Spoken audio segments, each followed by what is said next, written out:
같이 함께 기도하겠습니다. 거룩하시고 자비로우시며 사랑과 은혜가 풍성하신 우리 주 하나님 아버지 감사합니다. 우리를 죄악 가운데서 구원하시려고 주께서 친히 이 세상에 임하시고 십자가에 달리사 피 흘려주심으로 말미암아 주님의 그 보배로운 피로 우리의 모든 죄를 영원히 깨끗하게 씻어주시고 영원한 하늘나라에 들어갈 수 있는 큰 소망을 갖게 해주신 주님 감사합니다. 또한 우리를 이 세상 가운데서 구별해 주셔서 주님의 몸된 교회 안에서 믿음 생활할 수 있도록 인도해 주시고 지켜주시고 보살펴 주심을 감사합니다. 또한 우리의 모든 생활 형편들을 돌아보시고 믿음 생활하는데 어려움이 없도록 도와주시는 주님 감사합니다. 또한 오늘 주일을 맞아 구원받은 형제 자매님들 한자리에 불러 모아주시고 하나님을 찬양하며 하나님의 말씀을 배울 수 있는 귀중한 시간 주신 것 감사합니다. 이 시간도 주 성령께서 각 사람 마음 가운데 함께 하심으로 하나님의 말씀을 잘 알아듣고 또 하나님의 거룩하신 뜻이 무엇인지 마땅히 구원받은 우리가 하나님 앞에 어떻게 행할 것을 깨닫게 해주시고 주님 앞에 서는 날까지 늘 주님을 기쁘시게 하며 주님께 영광 돌리는 삶을 살게 해주시기를 원합니다. 오늘 여기에 고개 숙인 우리 정읍교회 모든 형제 자매님들 주님 앞에 서기까지 영육간에 더욱 강건함을 허락해 주셔서 주와 복음을 위해 더욱 귀하게 쓰임받는 형제 자매님들 되게 해 주옵소서. 이 시간 함께하지 못한 우리 형제 자매님들이 있거든 어느 곳에 어떠한 형편이 있든지 일일이 기억하시고 합당한 은혜로 함께해 주옵소서. 이 시간 전국에 함께 모인 우리 모든 형제 자매님들 동일한 하나님의 말씀의 은혜로 채워주시고 멀리 해외에서 곤란 중에 어려움 가운데 복음을 전하는 형제 자매님들 선교사님들과 그의 가정들 일일이 기억하시고 주님의 복음 증거하는데 조금도 부족함이 없게 해 주옵소서. 영육간에 더욱 강건케 해주시고 주님 앞서 행하심으로 담대히 복음을 증거하게 하시고 오직 복음으로만 큰 기쁨과 위로와 힘이 되게 해주시기를 원합니다. 이 시간 오직 주 성령께서 각 사람 마음 가운데 함께 해 주시기를 원하며 주 예수님 이름으로 기도합니다. 아멘. 구약 성경 사무엘상 7장입니다.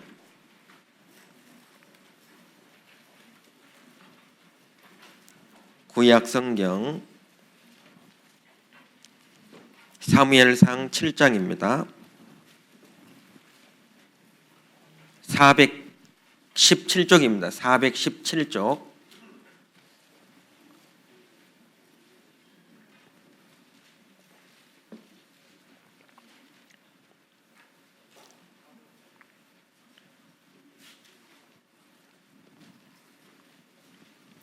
(7장) 1절부터 4절까지 1절부터 4절까지만 천천히 같이 읽겠습니다. 기랏 여아림 사람들이 와서 여호와의 궤를 옮겨 산에 사는 아미나답의 집에 들여놓고 그 아들 엘르아사를 거룩히 구별하여 여호와의 궤를 지키게 하였더니 궤가 기랏 여아림에 들어간 날부터 20년 동안을 오래 있은지라 이스라엘 온 족속이 여호와를 사모하니라. 사무엘이 이스라엘 온 족속에게 일러 가로되 너희가 전심으로 여호와께 돌아오려거든 이방 신들과 아스다롯을 너희 중에서 제하고 너희 마음을 여호와께로 향하여 그만 섬기라. 너희를 블레셋 사람의 손에서 건져내시리라. 이에 이스라엘 자손이 바알들과 아르사를 제하고 여호와만 섬기니라. 예, 안녕하세요. 예, 그동안 평안하셨어요? 예, 반갑습니다. 아마 10여 년 전에 정읍교회에 왔었는데요. 저도 저기 충청북도 제천에 있다가 다시 이렇게 아래쪽으로 내려왔습니다. 아마 한 10여 년 전에는 제가 나주 교회에 있을 때 여기 왔다가 이제 갔는데요. 기억 안 나시죠? 기억 안 나야만 정상일 겁니다. 물론 기억력이 좋으신 분들도 혹 있을지도 모르겠지만, 그래서 자주 만나야 하여튼 기억도 되고 또 서로 돌아보고 기도할 수 있는 그런 시간들 되지 않을까 이렇게 생각을 해봅니다. 아주 가까운 담양에서 왔습니다. 오늘은 사무엘상 7장에 있는 내용을 중심으로 우리가 신앙이 좀 성장하기 위해서 또 신앙 부흥하기 위해서 어떻게 해야 할 것인지 교훈을 좀 얻어보고자 합니다. 그런데 뭐 내용이 늘 그렇지만 그러니까 똑같은 내용이죠. 항상 같은 내용이지만 우리가 자주 또 잊어먹기 때문에 또 하나님의 말씀을 통해서 우리의 그 마음을 일깨우는 것이 필요하다 이런 생각을 해봅니다. 하나님의 말씀이 없어서 이렇게 망한 것이 아니고 하나님의 말씀을 우리가 자주 듣고 읽고 배우지만 또 자주 잊어버리기 때문에 또 이스라엘 백성들도 그랬죠. 하나님의 말씀을 처음에 받아들일 때 하나님께서 말씀하실 때 우리가 하나님 말씀대로 행하겠습니다 라고 이렇게 대답은 하지만 곧 금방 잊어버리지 않습니까? 그래서 선지자들을 계속해서 보내서 하나님을 올바로 순종하고 하나님을 올바로 섬길 수 있도록 했던 그런 일들을 우리가 성경을 통해서 확인해 볼 수가 있습니다. 오늘은 제목을 신앙 부흥의 조건 이렇게 붙이긴 했는데 우리가 신앙생활을 잘 하기 위해서 또 오늘 본문 말씀을 통해서 다시 한번 또 생각해 보는 그런 시간이 됐으면 참 좋겠다 싶습니다. 여기 사무엘상 4장부터 이 7장까지는 여호와의 언약궤에 대한 말씀이 기록이 되어 있습니다. 그래서 이 언약궤가 순환을 당하는 그런 일들이 이제 사무엘상 4장부터 7장까지 이렇게 기록이 되어 있습니다. 이스라엘 백성들은 이제 가나안을 정복하고 그리고 신앙생활해 가는 가운데서 이제 하나님으로부터 마음에서 이렇게 멀어지기 시작을 했죠. 그리고 이제 이 사사 시대 마지막 이제 엘리 제사장이잖아요. 엘리 제사장. 제사장마저 영적인 눈이 어두워졌고 하나님의 뜻을 하나님의 목소리를 잘 알아듣지를 못했습니다. 그리고 그 엘리 제사장의 자녀들마저도 또 하나님과 상관없는 도리어 세상 사람들에게 또 백성들에게 지탄을 받는 판단을 받는 그런 아들들이었죠. 그래서 하나님께 범죄함으로 말미암아 하나님과 전혀 상관없는 도리어 하나님을 욕되게 하는 삶으로 말미암아 죽임을 결국 당하게 됩니다. 그리고 이 언약궤가 이 법궤의 그 이동 경로를 이렇게 좀 이제 살펴보면 지금은 그 7장에는 이제 기랏 여아림 사람들이 그 법궤를 옮겨다가 아미나답의 집에 이제 들여놓고, 그리고 그 아들 엘르아살, 제사장 가문입니다, 거룩히 구별해 가지고 여호와의 궤를 지키겠다 그랬죠. 이 법궤는 잘 알다시피 그 이스라엘 백성들이 애굽에서 나와서 이제 광야에 있을 때 시내 산에서 처음으로 이게 이제 만들어집니다. 모세를 통해서 하나님이 십계명이 기록된 두 돌판을 주게 되잖아요. 그리고 그 두 돌판이 바로 이제 법궤 속에 이제 들어가게 되죠. 하나님께서 시내 산에 있을 때 이스라엘 백성들에게 그 성막, 회막이죠, 성막을 만들도록 합니다. 그리고 그 성막에 여러 가지 많은 물건들이 있었죠. 그 물건들 가운데 가장 중요한 것이 바로 이 법궤였습니다. 이 법궤는 예수님의 모형이죠.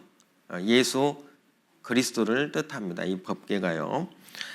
그래서 시내산을 거쳐서 이제 이스라엘 백성들이 그 요단강을 건너게 되고, 그리고 가나안 땅에 들어오게 되죠. 가나안 땅에 들어와서 맨 첫 번째 이 법궤가 머물렀던 것이 바로 이제 길갈이라고 하는 곳입니다. 광야 40년을 거쳐서요. 그리고 이제 그 길갈에서 이제 실로라고 하는 곳으로 옮겨지게 됩니다. 실로. 그래서 이 실로에서 약 한 300년간 머무르게 되죠. 그러니까 한 7년 정도 그 가나안 정복 전쟁 기간이 있었죠. 그 기간을 이제 거쳐서 이게 실로로 옮기게 됩니다. 그리고 이 실로에서 이제 사사 시대 이제 만력 엘리 제사장 때까지 이 실로에 법궤가 머물렀었죠. 그런데 이 법궤를 블레셋 사람들에게 빼앗기게 됩니다. 블레셋과의 전쟁 통해 아벡과 엘리에셀 그 사이에서 전투를 벌였는데 결국 이스라엘 백성들이 패하죠. 거기에서 두 번의 전쟁이 있었습니다. 첫 번 패했을 때는 우리에게 법궤가 없어서 그랬나 보다. 그래서 법궤를 이제 실로에서 이제 가지고 오게 되거든요. 이 법궤만 있으면 승리할 거라고 이스라엘 백성들이 이제 생각을 한 겁니다. 왜냐하면 이제 그 전에 요단강을 건널 때도 법궤가 앞서 갔지 않습니까? 그리고 여리고 성을 무너뜨릴 때도 법궤가 앞서 갔습니다. 그래서 이 법궤만 있으면 이게 우리가 승리할 거라고 이렇게 생각을 한 거죠. 물론 그 법궤 자체에 어떤 능력이 있는 건 아닙니다. 그 법궤는 하나님의 임재를 상징하죠. 그러니까 우리 가운데 하나님이 함께 계신다. 그리고 우리를 인도하시고 우리의 삶을 다스리시는 분이다라고 하는 것을 늘 그 법궤를 보면서 일깨우도록 한 겁니다. 사람들은 눈에 안 보이면 없다고 생각하잖아요. 그리고 눈에 안 보이면 금방 잊어버립니다. 그래서 하나님께서 눈에 보이는 법궤, 성막을 짓도록 하시고 그걸 보면서 이 우주 만물을 창조하신 하나님이 우리 가운데 계신다. 그리고 우리를 저 애굽에서 400년 노예 생활에서 우리를 해방시켜 주신 그 신, 참신 여호와 하나님이 계신다는 것을 늘 이게 깨닫도록 했던 거죠. 그러니까 마음 가운데, 마음 속에 하나님을 모시고 살아야 되는데 이스라엘 백성들 마음 속에서는 이미 하나님이 떠난 지는 오래고 이제 법궤만 남은 거예요. 법궤. 그래서 그 법궤가 자신들을 지켜주는 무슨 신인 것처럼 그래서 법궤를 실로에서 가져오도록 합니다. 그랬는데 어땠어요? 두 번째 전투에서도 더 많은 이제 사망자, 전사자들이 생기고 도리어 이제 법궤를 이렇게 빼앗기게 됩니다. 이 블레셋 사람들에게. 그래서 이 블레셋 사람들이 이제 그 법궤를 가져다가 자기들이 섬기는 다곤 신당이죠. 다곤 신당 한쪽 이게 구석에 이제 자기들의 믿는 그 신이 이게 이스라엘 백성들의 신을 정복했다. 전리품처럼 생각해가지고 구석 한쪽에다가 이제 갖다 놓은 거예요. 갖다 놨는데 어떤 일이 생겼죠? 이스라엘 백성들은 그 언약궤를 빼앗기고도 그냥 아니라고 무사태평했습니다. 사실은 제일 중요한 그 언약궤를 빼앗기고도 다시 찾아올 생각도 안 했잖아요. 찾아와야 되는데도 불구하고 안 찾아온 거예요. 그래서 결국 하나님이 스스로 돌아가죠. 스스로 이스라엘 땅으로 돌아갑니다. 참 그런 걸 보면 이게 하나님이 정말 그 우리를 얼마만큼 사랑하시는지 이제 알 수가 있습니다. 비록 우리가 하나님 앞에 죄를 범하고 하나님을 떠났어도 그런 우리를 또 이게 찾아오시는 하나님. 그래서 우리의 죄를 해결해 주시기를 원하시는 하나님. 항상 하나님은 우리와 화목하기를 원하시는 하나님. 우리는 자꾸 이 하나님을 떠나고자 하는데 하나님은 자꾸 우리에게 다가오시고 항상 화목하기를 원하시는 그 하나님이심을 우리가 좀 생각해 볼 수 있죠. 그래서 그 구석에 있던 언약궤가 어땠죠? 다음날 가니까 이제 블레셋의 그 제사장들이 가보니까 다곤 그 신이 그 다곤 신상이죠. 신상이 그저 하나님의 법궤 앞에 와가지고 넘어져가지고 납작 그냥 엎드리고 있는 거예요. 납작 엎드리고 있는 겁니다. 이상하잖아요. 한 가운데 있었을 텐데. 그래서 이제 다시 갖다 또 세우잖아요. 다시. 그러면 좀 뭔가 깨달아야 될 텐데, 우리가 믿는 이 신이 진짜 신이 아니구나. 그 다음날 이제 가니까 어땠죠? 그 다음날 가니까 그냥 목도 부러지고 그냥 이게 팔이고 다리고 다 부러지고 몸통만 남아있고 또 그 깨진 머리가 또 법궤 앞에 그냥 납작 그냥 또 엎드려 있는 거죠. 그래서 이제 이 블레셋 사람들이 이게 이제 웬일이냐? 그리고 이제 가드 아스돗이죠. 아스돗 그다음에 가드 에그론 이제 이 법궤가 옮겨갑니다. 그 옮겨 갔는데 아스돗에서 또 가드에서 이 독종 재앙이 막 내리잖아요. 그리고 많은 블레셋 사람들이 이게 죽어갑니다. 결국 이제 블레셋 방백들이 이거 필시 이제 이 법궤 때문이 아니냐 이거. 그래서 이제 이거 돌려보내야 되겠다. 만약에 이 법궤가 이스라엘 땅으로 가면 틀림없이 이것 때문이다. 그런데 이제 그 돌려보낼 때 젖나는 암소 2마리. 원래 암소들은 새끼가 있으면 자기 새끼를 보호하기 위해서 새끼를 떠나지 않습니다. 그런데 젖나는 암소 2마리 하고 새 수레를 준비해가지고 거기에 언약궤를 실어서 그리고 이제 이 법궤가 만약에 이스라엘 땅으로 가면 틀림없이 이건 이 법궤 때문이다. 저들의 신 때문이다.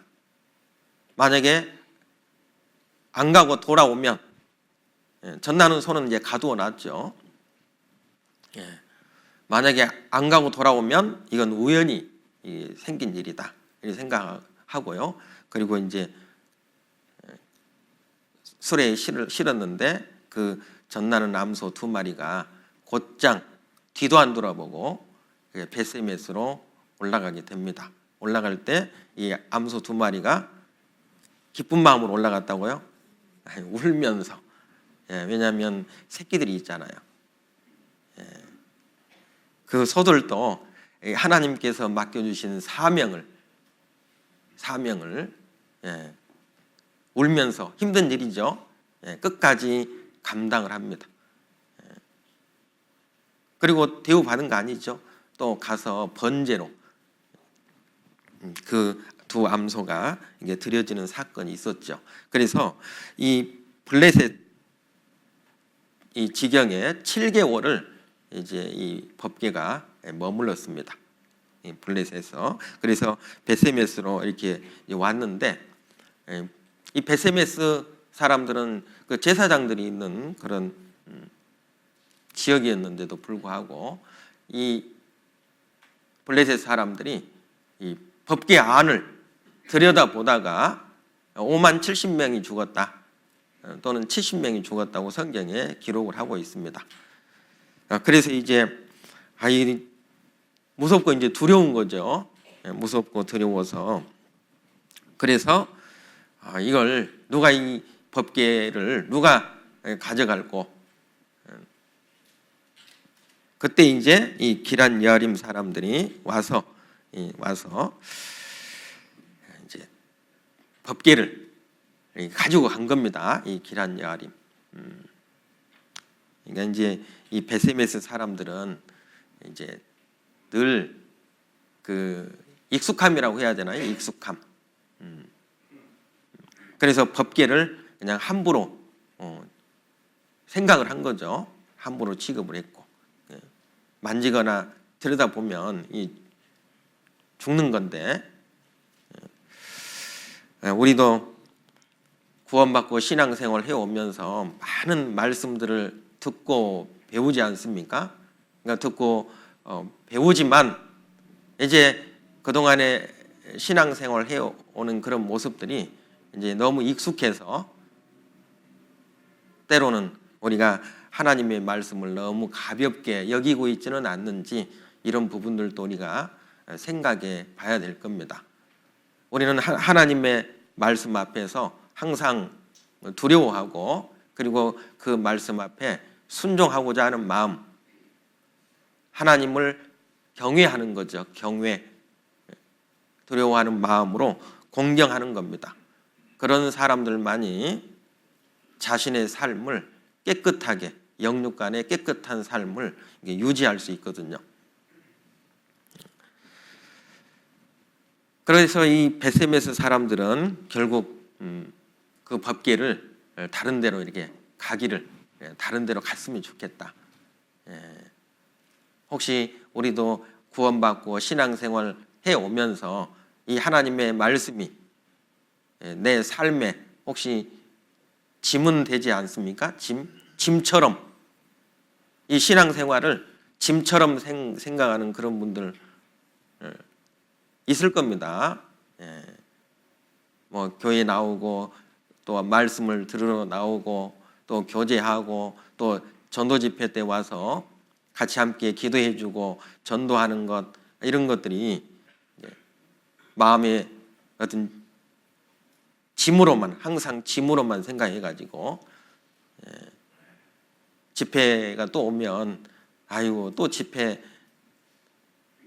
또 왔네, 이렇게 이제 하나의 행사로 이렇게 여기는 그런 마음들은 없는가? 그것도 우리가 좀 생각을 해봐야 되겠죠. 이 베세메스 사람들이 그런 겁니다. 그런데 기랏 여아림 사람들은 그걸 마음의 짐으로 여기지 아니하고 기꺼이 그 법궤를 가지고 가기를 원했던 거죠. 그래서 여기에 이제 아미나답의 집에 들여놓았다. 아비나답의 집에 들여놓고 그 다음에 엘르아사를 거룩히 구별하여 여호와의 궤를 지키게 하였더니, 베세메스 사람들은 이 안에다 들여놓지도 않았어요. 그냥 밖에서 그냥 이 하나님의 말씀을 존중히 여기는 그런 모습을 볼 수가 있습니다. 그래서 이 기랏 여아림에서 한 70년간 이렇게 머무르게 됩니다. 이 법궤가요. 이 법궤가. 그러다가 이제 이스라엘의 왕 다윗이 예루살렘으로 이제 옮겨가게 되죠. 옮기게 됩니다. 그런데 그 옮기는 과정에서 역시 수레에 또 법궤를 싣고 가다가 누가요? 우사하고 아요가 수레에 싣고 가다 소가 이제 뛰니까 이 법궤가 이제 떨어질 것 같으니까 우사가 그냥 지키려고 만졌단 말이에요. 만졌는데 죽었단 말이에요. 그래서 이제 또 하여튼 큰 이제 혼란, 힘든 일이 생겨난 겁니다. 이 다윗이요. 그래서 이제 두려워서 이 다윗이 그걸 옮기지 못하고 이제 그 가드 사람 오벳 에돔의 집에 이제 그 법궤가 한 3개월 정도 머무르게 됩니다. 그리고 3개월 후에 이제 뭐가 잘못됐는지 이제 기도해보고 생각해보고 이제 깨달았을 거 아니에요. 법궤는 수레에 싣고 가는 게 아니고 하나님이 그랬잖아요. 어깨에 매라고 그랬잖아요. 어깨에 매라.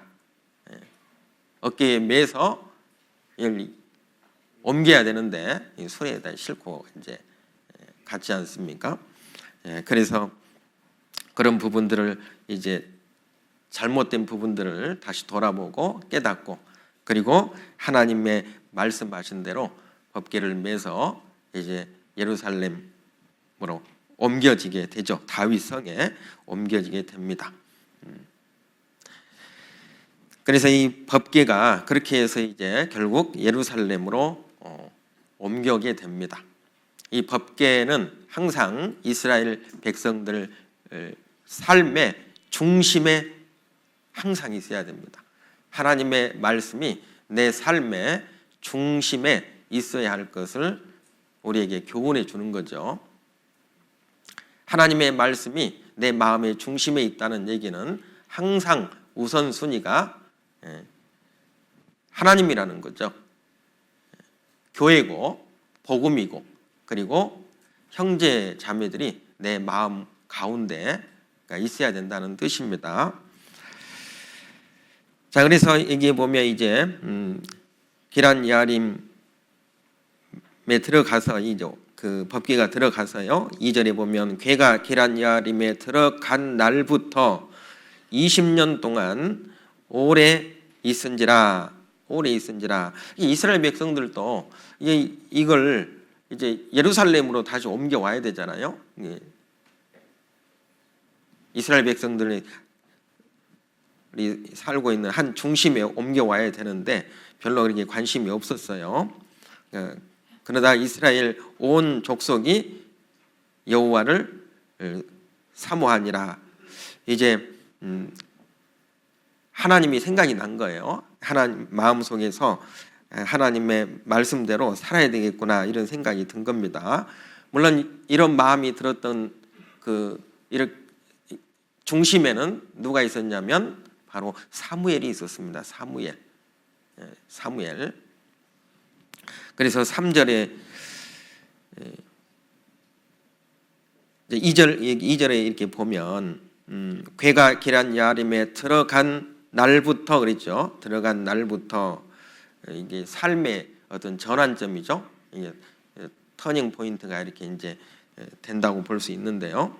20년 동안 오래 있은지라 이스라엘 온 족속이 여호와를 사모하니라. 사무엘이 이스라엘 온 족속에게 일러 가로되 너희가 전심으로 여호와께 돌아오려거든 그랬죠.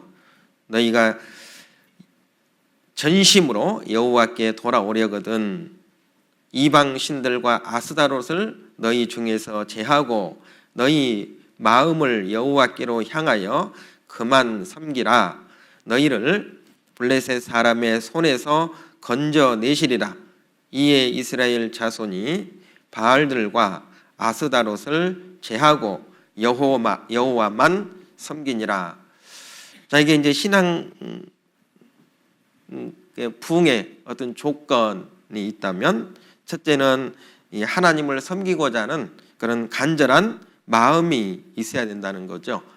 여호와를 사모하니라 그랬는데, 그러니까 우리가 구원받는 것도 마찬가지죠. 하나님을 찾고자 하는 그런 마음, 하나님을 섬기고자 하는 그런 마음이 있을 때 결국 구원도 얻게 됩니다. 우리의 이 출발점이죠. 신앙의 어떤 출발점이다, 이렇게 이야기할 수 있습니다. 예레미야 29장 13절에 보면 너희가 전심으로 나를 찾고 찾으면 나를 만나리라. 너희가 전심으로 나를 찾고 찾으면, 혹 이제 그 말씀은 많이 이제 들었지만 구원받지 못한 분들도 있어요, 우리 가운데는. 그리고 또 어떤 분들은 이 집회 때만 이렇게 오시는 분들도 있잖아요. 구원에 어떤 확신이 없기 때문에 그런다고 생각합니다. 그런데 이게 집회 때만이라도 오시는 분들 감사하죠. 이게 쉽지 않거든요. 왜냐하면 똑같은 말씀이 이게 전해지는 것이기 때문에 와서 들어보면 들었던 말씀 또 듣는 거거든요. 그럼에도 불구하고 와서 말씀을 듣는 분들은 틀림없이 구원 받을 수 있는 분들이라고 생각이 듭니다. 그런데 종종 이제 어떤 분들은 한번 말씀 듣고 그 다음 이제 구원이 아니니까 또 권하는 거잖아요. 그동안에 기도를 하고 또 권한다는 얘기는 그분을 위해서 우리 많은 형제 자매님들이 기도했다는 뜻이거든요. 정말 구원받았으면 좋겠다, 그런 간절한 마음으로 그분을 위해서 계속 기도하고 있었던 거거든요. 그래서 또 권하게 됩니다. 그러니까 권해서 오셨는데 어떤 분들은 들어보니까 들었던 말씀이에요. 들었던 말씀. 그러니까 뭐라고 얘기하시죠? 그거 그때 들은 거 아니냐? 나 그거 몇 번 들었는데 가니까 항상 뭐 똑같은 얘기 하던데 뭔 그 똑같은 얘기를 또 들으라고 하느냐고 이렇게 얘기하시는 분들이 있거든요. 그러니까 그분들은 구원받기가 참 어렵습니다. 그런데 더 놀라운 것은 요 교회 주일날 또 모임도 참석 잘하시고 주일에도 나오시고 그러신 분들 중에도 계시다는 거예요. 그러신 분들 중에도. 그 똑같은 말씀을 왜 자꾸 또 드려야 되느냐? 이렇게 이제 그 불만처럼 역정을 내시는 분들도 있습니다. 근데 그분들은 만약에 정말 그런 분들이 있다면 그분들은 구원이 아니에요. 구원이. 잘 생각을 해보셔요. 정말로 구원 받으신 분들은 뭐 10번 아니라 100번을 들어도 어때요? 그 말씀을 통해서 하나님께서 주시는 위로가 있고 힘이 있습니다. 저는 이제 최근 요 몇 년 전부터요. 이 집회 있잖아요.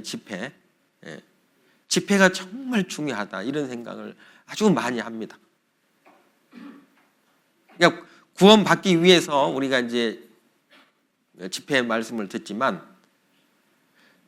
신앙을 회복하기 위해서, 그리고 신앙이 더 성장하고 그 신앙이 더 강해지기 위해서는 저는 반드시 집회 말씀을 드려야 된다. 그런 이 확신이 이게 이제 와요. 확신이. 그래서 구원을 확실하게 받으신 분들도 집회 말씀을 저는 반드시 드려야 된다고 생각이 들어요. 이게 신앙을 부흥시키는데 집회만큼 더 중요한 것이 없다, 이런 확신이 듭니다. 제가 더더욱 그런 마음이 드는 것은 특히 이제 우리 어르신들, 시골에 갈수록 어르신들이 계시잖아요. 어르신들과 같이 교제하고 또 이렇게 상담해 보면 긴가민가 하신 분들이 많아요. 구원의 확신이 없는 그런 어르신들이 많기 때문에 그렇습니다. 그러면 우리가 젊을수록 정신이 더 총명할수록 총총할수록 저는 집회 때 더 많은 말씀들을 드려야 된다 이런 생각을 해보게 됩니다. 그래서 전심으로 나를 찾고 찾으면 나를 만나리라.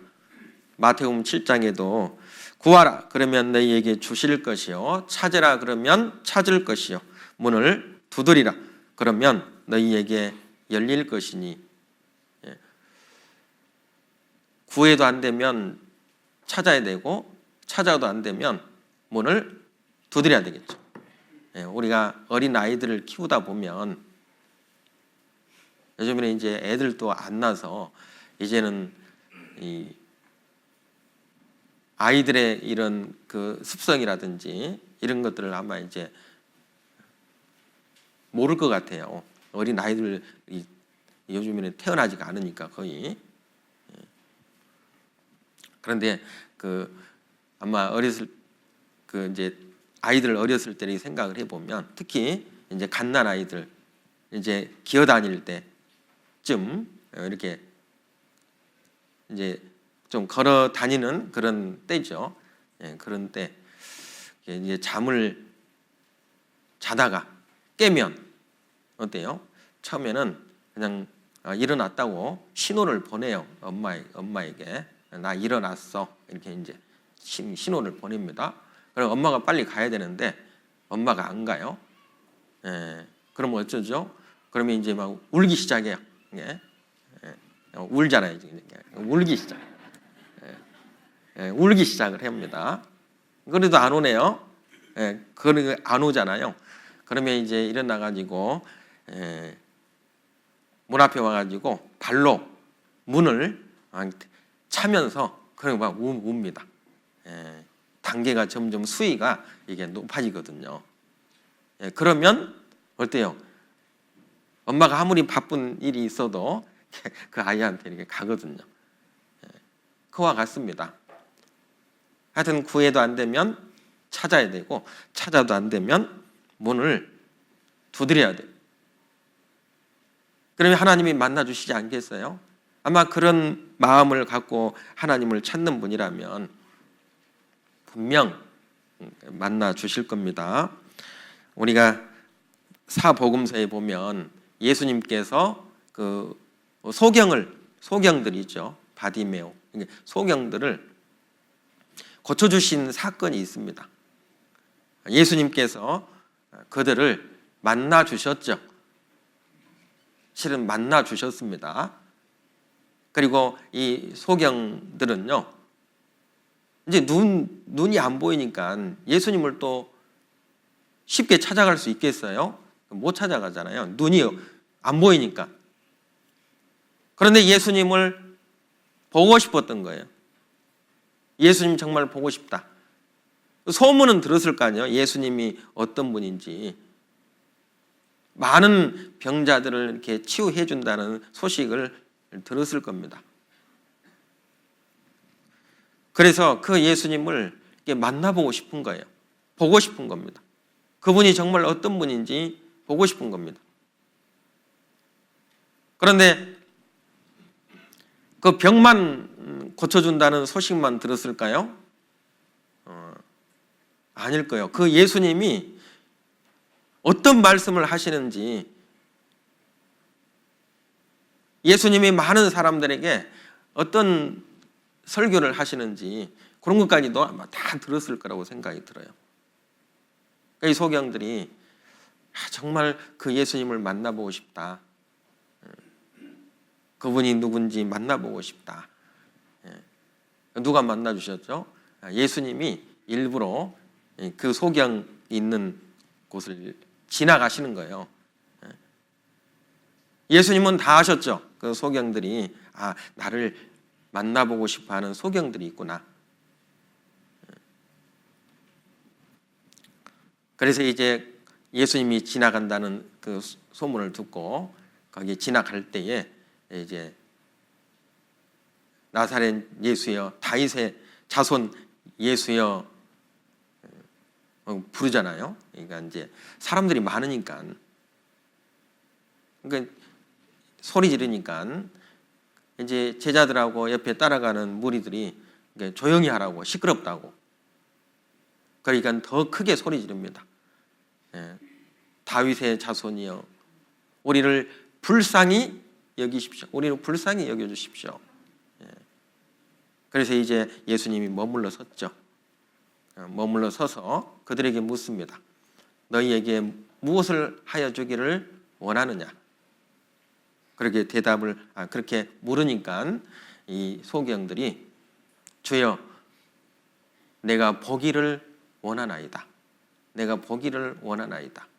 그러니까 보기를 간절히 원하는 마음이 있어야 되잖아요. 만약에 혹 능력이 있으시다면 눈을 뜨게 해줄 수 있는 능력이 있다면 한번 해주시지요. 이런 게 아니죠. 그게 아니고 이들에게는 절박이 있습니다. 보기를 원합니다. 저 눈 뜨게 해주십시오. 그 간절함 때문에 예수님이 그들의 눈을 뜨게 해주셨고 예수님을 보게 한 겁니다. 그러니까 이게 예수님을 보고자 하는 그런 간절한 마음, 하나님을 믿고 하나님 말씀대로 순종하고자 하는 그런 마음이 있는 사람들, 그 사람들의 이 믿음이, 신앙이 이 성장해 갈 수밖에 없죠. 그 믿음이 부흥할 수밖에 없는 겁니다. 주여 보기를 원하나이다. 꼭 눈을 떠서 어떤 사물을 보기만을 원했던 것은 아니죠. 그런 예수님을 보기를 원했던 거예요. 예수님을 보기를. 그리고 사무엘상 7장 한번 보시죠. 7장 3절에 보시면 사무엘이 이스라엘 온 족속에게 일러 가로되 너희가 전심으로 여호와께 돌아오려거든 이방 신들과 아스다롯을 너희 중에서 제하고, 여기 보면 이제 두 번째 얘기 보면 이방 신들과 아스다롯을 너희 중에서 제하고, 그러니까 우상을 제거하라, 우상을 버리라고 얘기하고 있는 겁니다. 여기 이방 신은 본래는 그 알지 못하는 신이라는 뜻을 갖고 있어요. 그런데 여기에서는 이 이방 신이 그 뒤에 4절에 보면 이에 이스라엘 자손이 바알들과 아스다롯을 제하고 여호와만 섬기니라. 그래서 이 바알 신인 겁니다. 이 바알 신은 이 가나안 족속들의 이 최고의 그 남자신이에요. 남신입니다. 이 남자신. 그래서 이게 농경신이에요. 농경신. 그래서 풍년과 풍요를 가져다 준다고 믿고 숭배하는 신이 이게 바알 신이었습니다. 그리고 이제 이 아스다롯은 또 최고의 여자신, 여신이죠. 여신. 그래서 이 성의 여신, 자식들을 자식들을 잘 낳게 해준다고 믿고 이게 숭배했던 신이 이 아스다롯입니다. 그래서 이제 항상 이 바알과 아스다롯 이게 같이 함께 따라다닙니다. 함께 이렇게 숭배를 했고요. 그래서 이 제사 의식에는 항상 그래서 이게 그 음란한 행위가 이게 이제 뒤따랐던 거죠. 지금도 천주교죠, 천주교. 남미에 가면 그 3대 축제가 있어요. 3대 축제. 그래서 뭐 브라질 삼바 축제라든지, 그 다음에 볼리비아의 그 오르로 축제 같은 그런 축제입니다. 그래서 이제 천주교 사제들이죠. 그 이제 또 수녀들, 예, 그 축제가 있는데 그 축제 기간에 항상 이런 음란한 행위가 지금도 행해진다고 합니다. 그게 제사 의식이에요. 제사 의식.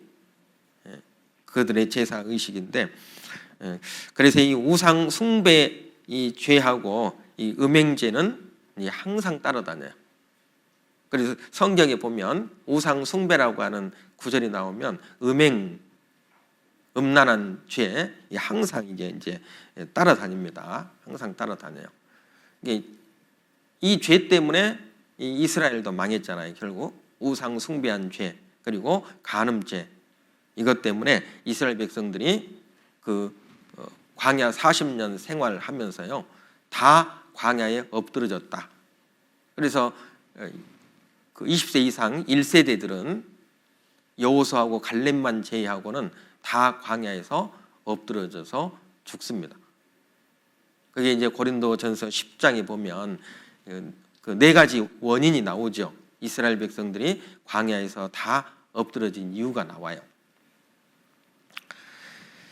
고린도전서 한번 볼까요? 고린도전서, 여기는 잡아두시고요. 빨간 실로 이렇게 잡아두시고, 고린도전서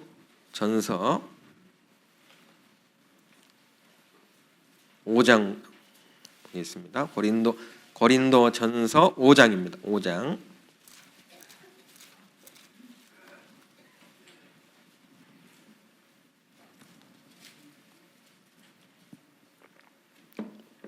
고린도전서 5장입니다. 11절 말씀. 5장 11절.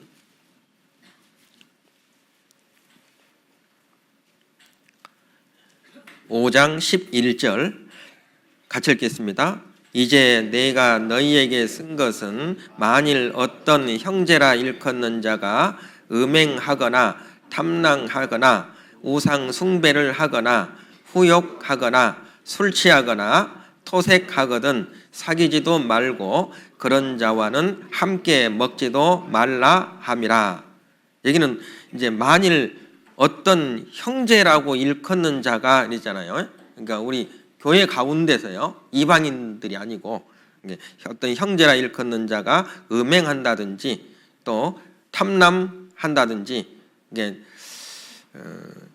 먹고 마시는 일에 너무 막 지나치다든지, 음식이나 재물을 너무 탐한다든지, 그 다음에 우상 숭배를 하거나, 이 우상 숭배 나오죠. 후욕하거나, 막 꾸짖고 욕한다는 거예요. 꾸짖고 욕을 한다. 구원받은 그리스도인들은 욕하면 안 되죠. 절대 욕하면 안 됩니다. 후욕하거나 술 취하거나 토색하거든 남의 것을 이제 돈이나 뭐 물건을 억지로 빼앗는 거죠. 갈취하는 행위. 토색하거든 사귀지도 말고 그런 자와는 함께 먹지도 말라 함이라. 6장 한번 넘겨보죠. 6장도 찾았으니까 6장 9절입니다. 6장 9절. 6장 9절 또 같이 읽겠습니다. 불의한 자가 하나님의 나라를 유업으로 받지 못할 줄을 알지 못하느냐. 미혹을 받지 말라. 음란하는 자나 우상 숭배하는 자나 간음하는 자나 탐색하는 자나 남색하는 자나, 여기에도 보면 그 우상 숭배죄하고 그 다음에 성적인 죄죠. 음란한 죄입니다. 마지막 때가 될수록, 말세가 될수록 성적인 부패가 타락이 심해집니다. 그러면 그때 하나님이 심판을 하죠. 지금 우리 시대입니다. 우리 시대. 우리 시대. 고린도전서 10장도 한번 보겠습니다. 고린도전서 10장. 7절, 10장 7절 말씀.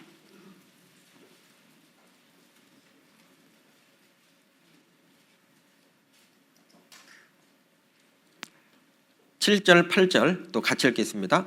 저희 중에 어떤 이들과 같이 너희는 우상 숭배하는 자가 되지 말라. 기록된 바 백성이 앉아서 먹고 마시며 일어나서 뛰논다함과 같으니라. 저희 중에 어떤 이들이 간음하다가 하루에 23,000명이 죽었나니 우리는 저희와 같이 간음하지 말자. 14절 또 같이 읽겠습니다. 그런즉 내 사랑하는 자들아 우상 숭배하는 일을 어떻게 하라고요? 피하라고 그랬죠. 피하라. 피하는 것은 우리가 그런 상황에 어떤 환경에 노출이 되면 그 죄를 범할 수 있다는 것을 얘기하는 거예요. 그러니까 이거는 무조건 도망가라 이런 뜻이죠. 도망가라. 골로새서 3장 5절에 보면 그러므로 땅에 있는 지체를 죽이라. 곧 음란과 부정과 사욕과 악한 정욕과 탐심이니 탐심은 우상 숭배니라. 이 욕심이 우상 숭배라고 그랬습니다. 베드로전서 4장 3절에도 너희가 음란과 정욕과 술 취함과 방탕과 연락과 무법한 우상 숭배를 하여 이방인의 뜻을 조차 행한 것이 지나간 때가 족하도다. 그래서 요한일서 5장 21절에 자녀들아 너희 자신을 지켜 우상에서 멀리하라. 너희 자신을 지켜서 우상에서 멀리하라. 그러면 우상은 눈에 보이는 우상만 있는 게 아니죠. 눈에 보이지 않는 내 마음속에 우상이 있잖아요.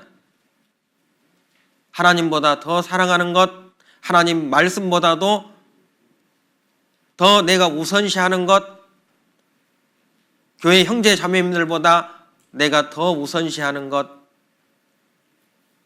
복음 전하는 것보다 내가 더 우선시하는 것, 내가 교제하고 말씀을 듣는데 방해하는 것들 있잖아요. 그것이 내 마음속에 우상일 수 있어요. 우상. 하나님이 말씀하시죠. 간음하는 여자들이여 이 세상과 벗된 것이 하나님과 원수임을 알지 못하느냐. 그러니까 복음 전하는 것보다 이 교제보다 하나님의 말씀보다 내가 세상에 있는 하나님으로부터 멀어지게 하는 것들, 그것들이 내 삶 가운데, 내 마음 가운데, 내 마음 중심에 있다면 그게 우상이라는 거예요. 눈에 보이는 우상만 제거할 것이 아니라 눈에 보이지 않는 우상도 제거할 때 내 믿음이 부흥된다. 우리의 신앙이 부흥이 된다는 겁니다. 사무엘상 7장도 한번 보죠. 사무엘상 7장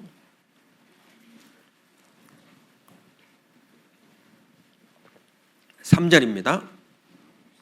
사무엘상 7장 3절. 사무엘이 이스라엘 온 족속에게 일러 가로되 너희가 전심으로 여호와께 돌아오려거든 이방 신들과 아스타롯을 너희 중에서 제하고 너희 마음을 여호와께로 향하여, 여기 너희 마음을 여호와께로 향하여 그랬죠. 이 마음이 늘 하나님께로 향해야 된다. 내 삶의 목표가 분명하게 정해져야 된다. 그래야 내 믿음이 성장할 수 있다는 거죠. 바쁘게 사는 것도 중요하고 성실하게 일하면서 사는 것도 중요해요. 그런데 그 방향이 잘못됐다면 이게 이제 헛사는 거죠. 헛된 삶이 되는 겁니다. 그래서 내가 바쁘게 살고 내가 내일에 성실하게 열심히 사는 그 목적이 무엇이냐라고 하는 것은 더 이게 중요하다는 겁니다. 무엇 때문에 사는지 우리는 복음을 위해서, 그리고 교회를 위해서, 그리고 형제 자매들을 위해서 항상 내 앞에 가장 우선순위, 삶의 목표가 이게 정해져야 됩니다. 다니엘서에 보면 다니엘도 바벨론의 포로로 끌려갔죠. BC 606년 제1차 침공 때 느부갓네살 왕에 의해서 이제 다니엘하고 세 친구들이 바벨론으로 이제 포로로 끌려가게 됩니다. 그런데 그 바벨론이라고 하는 이 환경이 안 좋잖아요. 하나님을 믿고 하나님을 섬기는데 그 환경이 최악의 환경이었던 거예요. 이 다니엘에게는. 그렇죠. 이 바벨론은 다른 신을 섬기고 그리고 그 느부갓네살 자신이 이 신처럼 자기를 숭배하고 자기를 섬기라고 했지 않습니까? 만약 자기를 섬기지 않으면 무조건 그냥 죽는 거예요. 그냥 그런 환경 속에서 다니엘은 죽음을 각오하고 다니엘서 1장 6절에 보면 뜻을 정했다. 삶의 목표를 정확하게 아주 정한 거예요. 나는 어떤 환경과 조건과 어려움 속에서도 하나님만 섬기겠다. 내가 하나님을 섬김으로 말미암아 내가 죽는다고 해도 나는 그 길을 가겠다. 이 뜻이 아주 확고하게 이제 정해진 거예요. 뜻을 정했다. 삶의 목표가 정해진 겁니다. 빌립보서 3장에도 보면 이 사도 바울도 형제들아 나는 아직 내가 잡은 줄로 여기지 아니하고 오직 한 일 즉 뒤에 있는 것은 잊어버리고 앞에 있는 것을 잡으려고 표대를 향하여 그 표대가 뭐예요? 예수 그리스도였죠. 예수 그리스도 한 분만 바라보고 그분이 내게 무엇이라 하든 그 말씀에 순종해서 앞만 보고 달려간 겁니다. 앞만 보고 예수님만 보고 달려간 거죠. 고린도전서 9장입니다. 고린도전서 9장.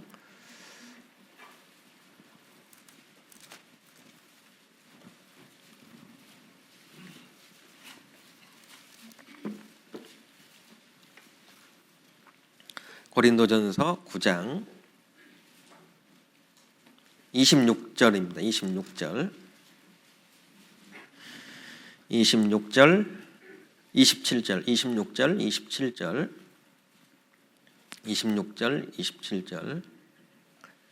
274쪽입니다. 274쪽 같이 읽겠습니다. 그러므로 내가 다름질하기를 향방 없는 것 같이 아니하고 싸우기를 허공을 치는 것 같지 아니하여 내가 내 몸을 쳐 복종하게 함은 내가 남에게 전파한 후에 자기가 도리어 버림이 될까 두려워함이로라. 이 사도 바울도 중화 복음을 위해서 오직 예수님만 보고 달려갔습니다. 그래서 여기에 그러므로 내가 다름질하기를 향방 없는 것 같이 아니하고, 다름질하는 이 그 꼬린 지점이죠. 그 목표를 정확하게 인식하고 깨닫고 갔다는 거죠. 목표가 없으면 달리기는 달리는데 어디로 이게 가는지, 열심히 살기는 사는데 또 열심히 교회도 나오고 열심히 봉사도 하는데 왜 내가 살고 있는지, 내가 무엇 때문에 내가 이 봉사를 하고 있는지, 이런 것들을 정확하게 인식할 필요가 있다는 겁니다. 싸우기를 허공을 치는 것 같지 아니하여 내가 내 몸을 쳐 복종하게 함은, 여러분 이 목표를 정해놓고 간다는 것은 그냥은 안 되죠. 그냥은 안 돼요. 편하게는 안 되는 거예요. 그래서 여기에도 이 사도 바울이 내가 내 몸을 쳐 복종하게 함은, 올림픽에 나가는 선수들이 어때요? 금메달이라고 하는 목표를 설정하고 어때요? 그것만 바라보고 가잖아요. 그래서 그 금메달 때문에 먹을 것도 안 먹고 또 할 것도 또 자기가 즐기는 것도 안 하고 그러죠. 금욕, 절제, 자기 몸을 쳐서 복종하게 합니다. 그래야 그 목표를 달성할 수 있으니까. 그 목표를 보고 가는 사람들은 그렇게 살 수 있거든요. 그래서 삶의 방향, 삶의 목적을 분명히 할 때 우리의 신앙이 부흥될 수가 있습니다. 사무엘상 7장 한번 보죠. 사무엘상 7장 3절입니다. 7장 3절 보시면 사무엘이 이스라엘 온 족속에게 일러 가로되 너희가 전심으로 여호와께 돌아오려거든 이방 신들과 아스타롯을 너희 중에서 제하고 너희 마음을 여호와께로 향하여 그만 섬기라. 그만 섬기라 이 말은 하나님을 그만 섬기라는 뜻이 아니에요. 여호와만 그는 인칭 대명사예요. 그러니까 하나님만 섬기라라고 말씀하죠. 하나님만 섬기라. 뭐 그도 섬기라, 그를 섬기라고 안 했어요. 그도 섬기라 그랬으면 뭐 다른 것도 섬기고 하나님도 섬기라 이런 뜻이겠잖아요. 그런데 여지가 없어요. 틈이 없어요. 여지가 없어요. 누구만, 하나님만 섬기라는 겁니다. 그런데 이스라엘 백성들이 하나님도 섬기고 또 다른 신들도 섬겼다고 성경에 이제 기록이 돼 있죠. 열왕기하 17장에도 보면 여호와도 경외하고 또한 어디서부터 옮겨왔든지 그 민족의 풍속대로 자기의 신들도 섬겼더라. 스바냐에서도 그런 말씀이 있습니다. 그러니까 우리가 이 하나님을 섬기면서도 또 이제 이 하나님처럼 이렇게 하나님보다 더 좋아하는 것들, 두 가지 마음이잖아요. 두 마음. 이 두 마음을 품는 걸 하나님은 미워하신다고 성경이 기록하고 있습니다. 하나님과 재물을 겸하여 섬길 수 없느니라. 간혹 그런 분들도 계시더라고요.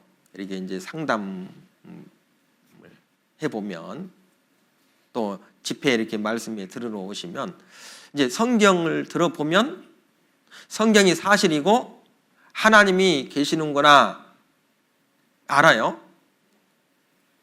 그래서 이제 지옥은 안 가고 싶으니까 천국 가고 싶단 말이에요. 천국 가고 싶은 마음이 있어요. 그런데 또 한편으로는 자기가 좋아하는 것, 또 버리지 못하는 것이 있어요. 버리지 못하는 것.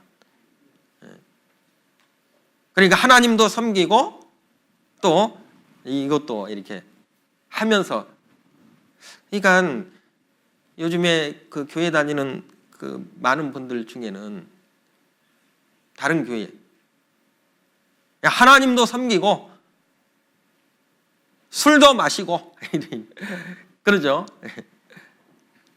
아니 다른 교회들은 다 술도 마시고 하나님도 잘 섬기던데 왜 너희 교회는 술도 안 마시느냐고.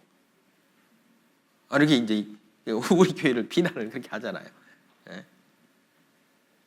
여러분 술 마시는 것이 하나님 앞에 합당할까요? 그게 하나님께 영광 돌리는 일일까요? 그게 하나님께 영광 돌리는 일이라면 하루에 한 말씩도 마셔야 되겠지. 여러분 고린도전서 10장 31절 이하에 보면 너희가 먹든지 마시든지 무엇을 하든지 다 하나님의 영광을 위하여 하라.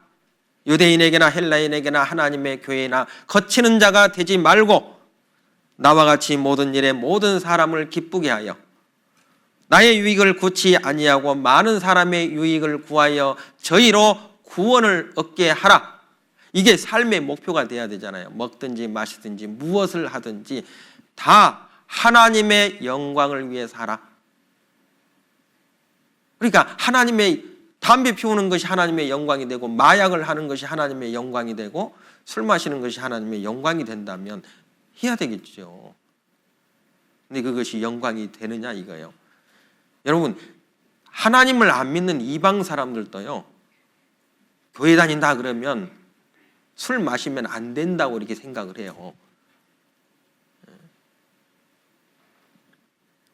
어떤 분들은 건강을 위해서 술 이게 많이 마셔가지고 이게 취하지만 않으면 한 잔씩은 건강이 괜찮지 않냐? 그럴까요? 여러분, 죄를 짓는 것보다도 그 죄를 합리화하는 것은 더 나쁜 거예요. 그리고 그 죄의 정의를 바꾸는 거예요. 그 죄의 범위를 축소시키는 거예요. 축소시키는 거. 누구 마음대로. 하나님은 옆에 있는 소자 한 사람이라도 이게 실족해 하면 그것이 하나님께 죄를 범하는 거라 했잖아요. 죄를 합리화하기보다는 하나님, 제가 잘못했습니다. 제가 여호와께 하나님께 죄를 범했습니다. 솔직하게 자백하고 그 죄를 버리려고 하는 마음이 있어야죠. 그래야 이게 신앙이 성장하고 부흥될 수 있는 거예요. 여러분, 술 한 잔 괜찮을까요? 건강이 좋을까요? 여러분, 건강이 좋은 음식은 술 말고도 많아요. 그리고 여러분, 요즘 신문 보면요, 제가 스크랩 해놨거든요. 한 몇 년 전에도 그 기사가 나왔는데 엊그제도 그 기사가 나왔더라고요. 술 한 잔도 몸에 해롭다. 술 한 잔도 몸에 해롭다고요. 뭐 제 말이 아니에요. 연구하신 분들이 이제 신문에 내놓은 겁니다. 그렇죠. 그래서 어때요? 삶의 방향 정하고 하나님만 이렇게 섬기는 삶. 두 마음을 품으면 안 됩니다. 두 마음을 품으면 안 돼요. 두 주인을 섬길 수 없다고 그랬어요. 하나님도 믿지만 뭐 이방 친구들도 좀 만나면 어때? 요즘 젊은이들 가운데는 어때요? 이제 이성 남자친구, 여자친구, 뭐 하나님도 믿고 뭐 이성 남자친구도 만나고 여자친구도 만나면 어때? 뭐 교회 나오게 해서 구원받게 하면 되지? 누구 마음대로요? 여러분, 구원 문제는 이건 하나님께 속한 거예요. 내가 아무리 정말 구원받게 해주고 싶어도 하나님이 해주시지 않으면 안 되는 겁니다. 안 되는 거예요. 그래서 그만 섬기라. 하나님만 섬기라고 이렇게 말씀하시는 겁니다. 두 마음을 품지 말아라. 그런 내용이죠. 자, 이 사무엘상 7장 한번 가보겠습니다. 7장 5절에 보시면 7장 5절을 보면 같이 읽겠습니다. 사무엘이 가로되 온 이스라엘은 미스바로 모이라. 내가 너희를 위하여 여호와께 기도하리라 하매. 자, 여기 미스바로 모이라 그랬죠. 교제 안에 거하라. 교제 안에 거할 때 우리의 믿음이 부흥될 수 있어요. 신앙이 성장할 수 있습니다. 미스바로 모이라. 미스바는 망대라는 뜻입니다. 워치타워. 이 미스바는 실제 지형적으로도 해발 780m 정도의 고지대였다고 합니다. 파수대라고 그러죠. 파수대. 이 전망대, 그 보초 서는 그런 곳입니다. 그런 곳. 그래서 이스라엘 거의 중앙부에 위치했던 곳이기도 하고요. 그래서 전국에 있는 백성들이 이제 모이기 쉬운 그런 장소였던 거죠. 그래서 함께 모이는 것이 중요함을 알 수 있습니다. 마귀는 모이지 못하게 하죠. 막 흩어지게 합니다. 구원받은 그리스도인들 막 마음이 흩어지게 하고 실제로도 몸도 막 흩어지게 만들고. 교회가 흩어지면 복음도 끝이잖아요. 끝나는 거죠. 사도행전 2장에 보면 성전에 모이기를 힘썼다고 기록되어 있죠. 성령이 임하면서 교회가 태동을 하면서 항상 모이기를 힘썼다. 히브리서 10장 24절 이하에는 서로 돌아보아 사랑과 선행을 격려하며 모이기를 피하는 어떤 사람들의 습관과 같이 하지 말고 오직 그날이 가까움을 볼수록 더욱 그리하자. 더욱 모여야 된다는 거예요. 마지막 때일수록 우리의 마음이 빼앗길 수 있으니까 더욱 교회 안에 머무르는 거죠. 8절 보겠습니다. 7장 8절. 7장 8절 보시면 같이 읽겠습니다. 사무엘에게 이르되 당신은 우리를 위하여 우리 하나님 여호와께 쉬지 말고 부르짖어 우리를 블레셋 사람의 손에서 구원하시게 하소서. 이 기도하라는 거죠. 쉬지 말고 부르짖어라. 계속해서 기도가 끊어지면 안 된다는 거죠. 그래서 우리가 기도할 때, 항상 기도할 때, 교회를 위해서, 형제 자매들을 위해서, 죽어가는 영혼들을 위해서 기도할 때 우리의 신앙이 부흥될 수 있죠. 9절입니다. 같이 읽겠습니다. 사무엘이 젖먹는 어린 양을 취하여 온전한 번제를 여호와께 드리고 이스라엘을 위하여 여호와께 부르짖으매 여호와께서 응답하셨더라. 이 헌신하라 그 말이죠. 헌신. 여기 온전한 번제를 여호와께 드리고 그랬죠. 헌신하라. 어찌 보면 가장 중요한 것이 헌신이라고 할 수 있죠. 우상을 제거하고 방향을 정하고 마음의 결심을 하고 전심으로 나아오고 간절히 기도 부르짖고 기도했다 할지라도 희생 제사가 없으면 하나님의 응답은 없습니다. 그래서 우리의 몸과 마음을 하나님 앞에 드릴 때 기도만 하고 있으면 안 되잖아요. 실제로 움직여야죠. 내 몸과 마음을 실제로 드릴 때 마리아가 300데나리온 되는 그 향유옥합을 깨뜨려서 예수님의 장사를 위해서 부어드렸지 않습니까? 그것처럼 성경 속에 주님을 위해서 헌신한 형제 자매들을 위해서 교회를 위해서 헌신한 믿음의 사람들이 많이 있습니다. 많이 있어요. 그래서 우리가 헌신할 때 우리가 복음을 위해서 복음이 전해지는 데는 반드시 희생이 뒤따르거든요.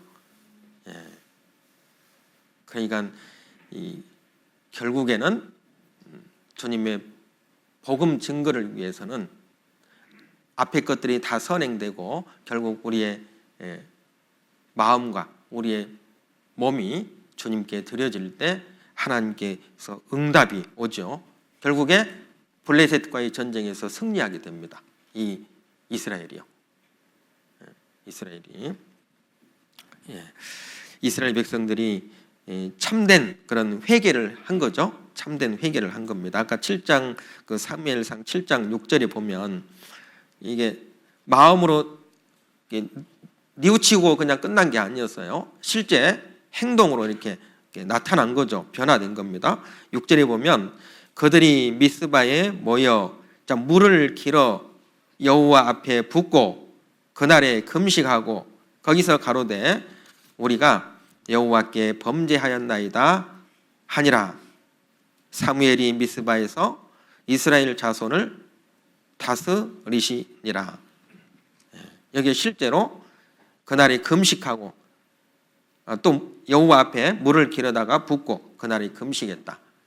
그러니까 뉘우치고 자기의 잘못을 하나님께 인정만 한 게 아니고 실제 회개의 그런 그 삶의 모습이 행동이 나타난 거죠. 그게 진짜 회개입니다. 그게 진짜 회개예요. 그러니까 과거에 잘못된 무슨 행동이나 이런 것들 때문에 뭐 고민하는 것 그게 회개는 아니죠. 삶이 바뀌어야 돼요. 변화되지 않는 삶은 이거 회개라고 할 수가 없습니다. 이스라엘 백성들은 철저하게 하나님 앞에 자신들의 죄를 자복하고 그리고 돌이킴으로 여호와만 섬김으로 섬겼다 그러지. 여호와만 섬기니라. 섬김으로 결국 블레셋과의 전쟁에서 승리하는 결과를 가져오게 된 겁니다. 그래서 우리가 신앙이 성장하기 위해서 또 신앙이 부흥되기 위해서 우리가 어떤 삶을 살아야 할 것인지 오늘 말씀을 통해서 잠깐 생각해 봤습니다. 기도하겠습니다. 하나님 감사합니다. 오늘 하나님 말씀을 통해서 우리의 믿음이 성장하고 부흥되기 위해서 또 어떠한 삶을 살아야 할 것인지 배웠습니다. 우리의 육신과 죄성은 하나님을 떠나고 하나님 앞에 죄를 범하는 삶을 좋아하지만 오직 주님의 말씀의 능력이 우리의 죄성을 이기고 주님 뜻 가운데 주님의 선하신 계획 가운데 살아갈 수 있게 해주신다는 것 오늘 배웠습니다. 주님 앞에 갈 때까지 주님의 말씀의 능력으로 우리를 다스려 주시고 일깨워 주셔서 늘 주님을 기쁘시게 하며 주님께 영광 돌리는 삶이 되기를 원합니다. 우리 중에 한 사람도 하나님 앞에 이뤄지거나 실족하는 영혼이 없게 해주시고 끝까지 믿음을 지키며 하나님 앞에 충성된 마음이 변치 않는 삶을 살아가게 은혜 베풀어 주시고 축복해 주시기를 원합니다. 나머지 모든 시간들 오직 주님의 자비로운 능력의 손길에 의지하며 주 예수님 이름으로 기도합니다. 아멘.